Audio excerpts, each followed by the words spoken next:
Ngiyanibingelela bazalwane egameni elihle lenkosi yethu Jesu Kristu. Siyambonga kakhulu uNkulunkulu osithandayo nangalolu suku lwanamhlanje nosinikeza amathuba amahle okuba sikhonze nanokuba sishumayele izwi lenkosi kuzo lezi ikhathi ezinjenganalezi. Siyambonga kakhulu uNkulunkulu, siyafisa ukuthi abe nani nonke bazalwane lapho nikhona emakhaya, anigcine anilondoloze aniphumelelise nisaqhubeka nimkhonza. Sizoke sithathe izwi lenkosi nje kafushane futhi namhlanje lapho sizofunda khona encwadini kaNehemiya isahluko 7. Sizofunda u7 no8 7, 8, 9, 10. Sofunda nje lawo mavesi inkosi esizwe kuba sikhulume ngawo namhlanje.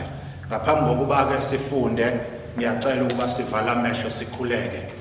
Baba wethu osezulwini, uNkulunkulu wethu omngcwele, siyakubonga ekseni ukuthi uNkulunkulu ophilayo noNkulunkulu onamandla noNkulunkulu onakekelayo nakulesi sikhathi Baba esiphila kuso. uNkulunkulu wethu onamandla ukhona, wena uNkulunkulu phakathi kwethu, uyagcina inyama yethu, uyagcina nemphefumulo yethu.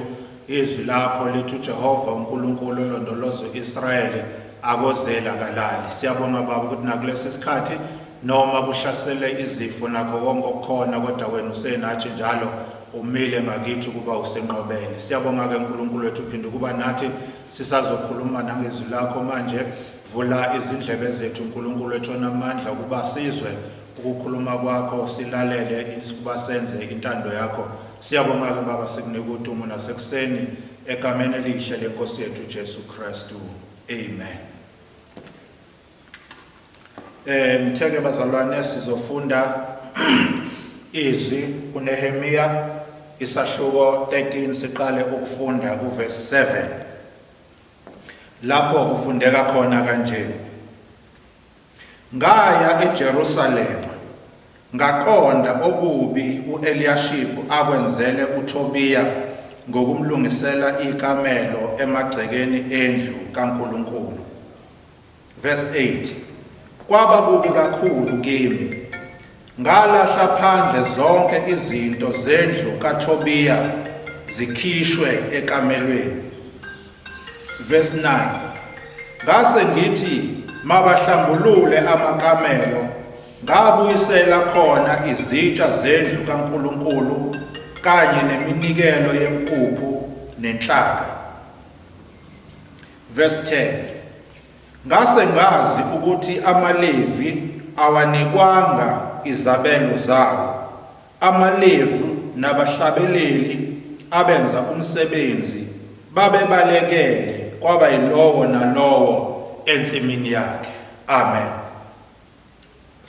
Le ndaba esifundayo ke bazalwane indaba ebalulekile. Siyazi ukuthi masikhuluma ngoNehemiya sicabanga kakhulu indaba yokwakha, ngoba indoda uNkulunkulu abeka enhlizweni yayo ukuba ihambe iye eJerusalema iyovusa khona ugange lwaseJerusalema.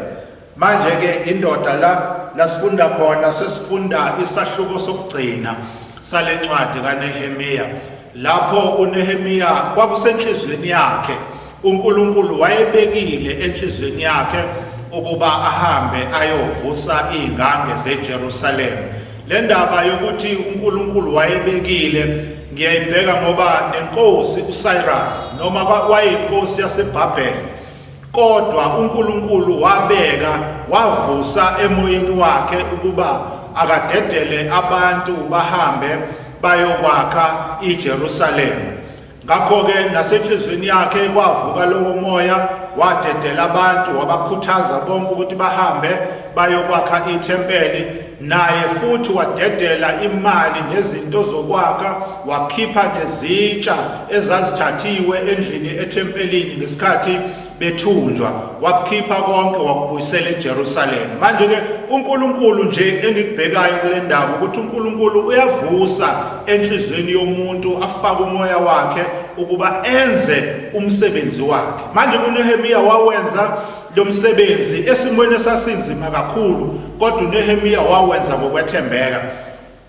Siyazi futhi ukuthi ekwenzeni kwakhe uNehemiya wayebhekana nezingqinamba, kwakunezimpi ababezilwa, kwakukhona abantu nje ababehamba phambili, omunye wabo kwakuThobiya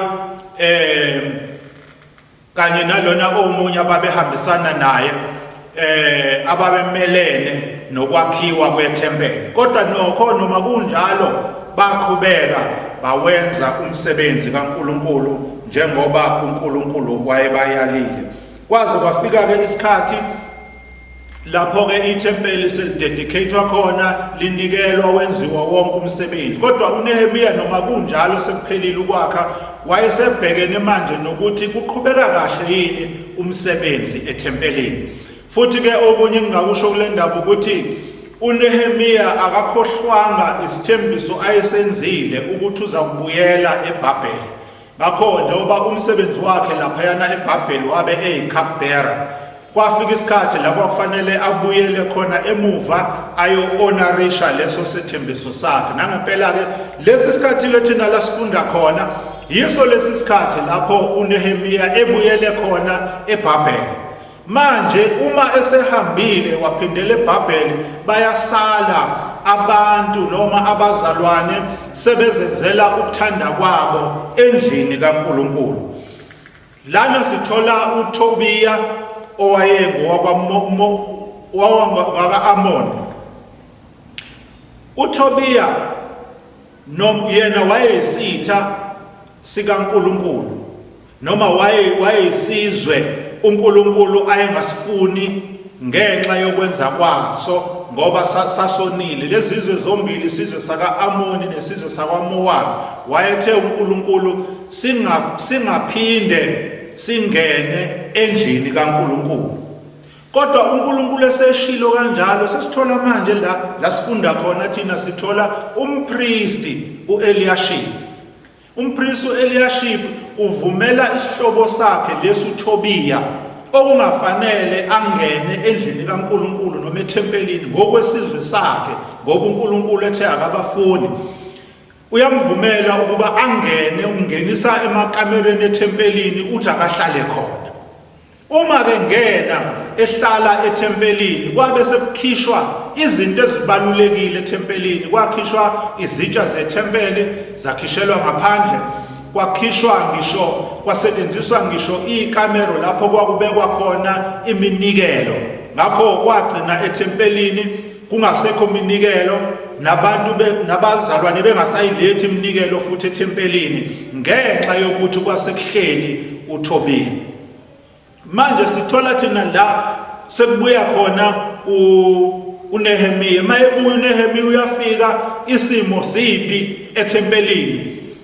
Mayefika ethempelini awasekho amaLevi ayebekela ukuthi enze umsebenzi kaNkulunkulu ethempelini. Abasekho abahlabeleli ababebekelwe nabo ukuthi bahlabelele benze umsebenzi endlini kaNkulunkulu. Kanjalo nabalindisaka akusekho umuntu endlini kaNkulunkulu. Indlu kaNkulunkulu sebeyishiyile.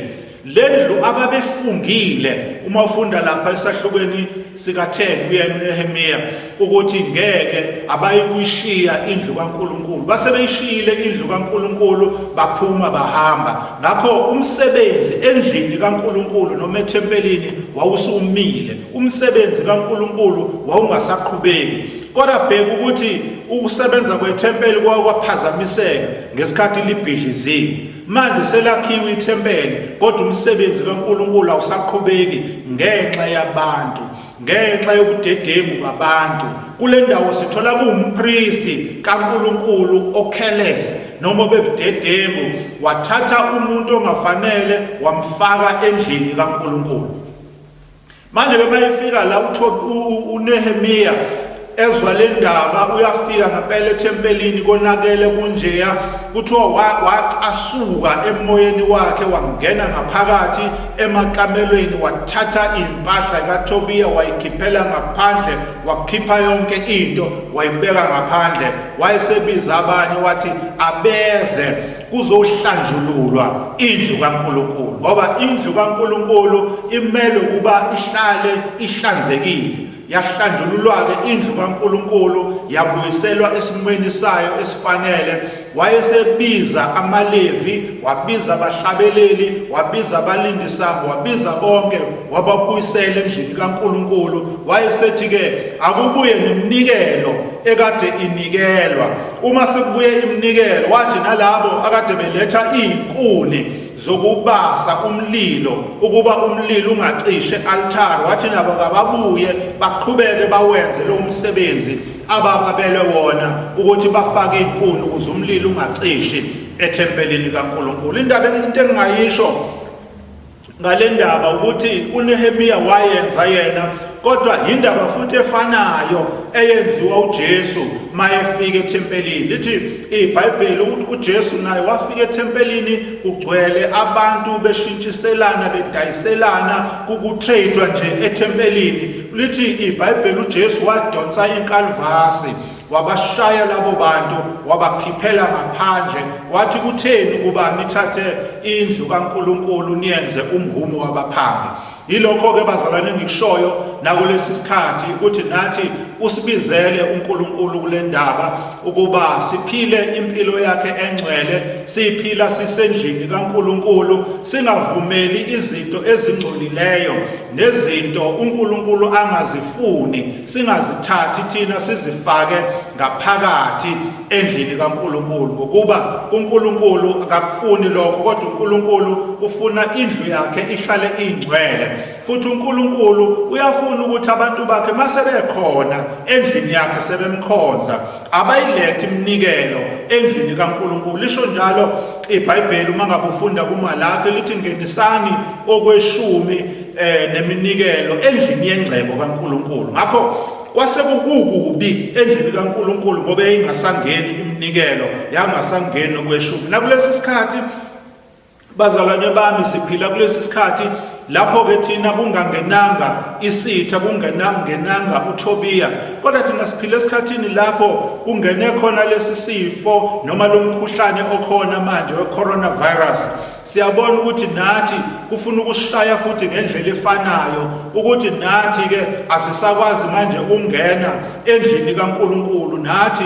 sesishiyile indlu kaNkulunkulu saphuma sahlala emakhaya nokho noma sikhonza emakhaya kuhle kona ukuthi siyakhonza siyazinikela senza konke kodwa inhlanganyelo kasisenayo nabanye abazalwane sesiqhubeka nesininhlanganyelo noNkulunkulu futhi-ke abanye bethu abasatholi nethuba lokunikela ngoba phela lisekho usuku lwangesonto lapho sihlangana khona ukuthi banikele iminikelo abanye abasatholi nethuba lokukhipha okweshumi bakulethe endlini kaNkulunkulu njengalokhu uNkulunkulu eyalile kodwa bazalwane siyakhuthaza kulesi sikhathi ukuthi noma kunjalo noma isifo sihlasele singakwazi ukuhlangana kodwa ngoba siyakwazi ukuhlangana emakhaya sikhuleke siyakwazi ukuhlangana emakhaya sikhonze siyakwazi ukuthandaza siyakwazi ukufunda izwi ngakho nenkonzo yomnikelo mayingasala siqhubekeni nayo sinikele ukuze sijabhise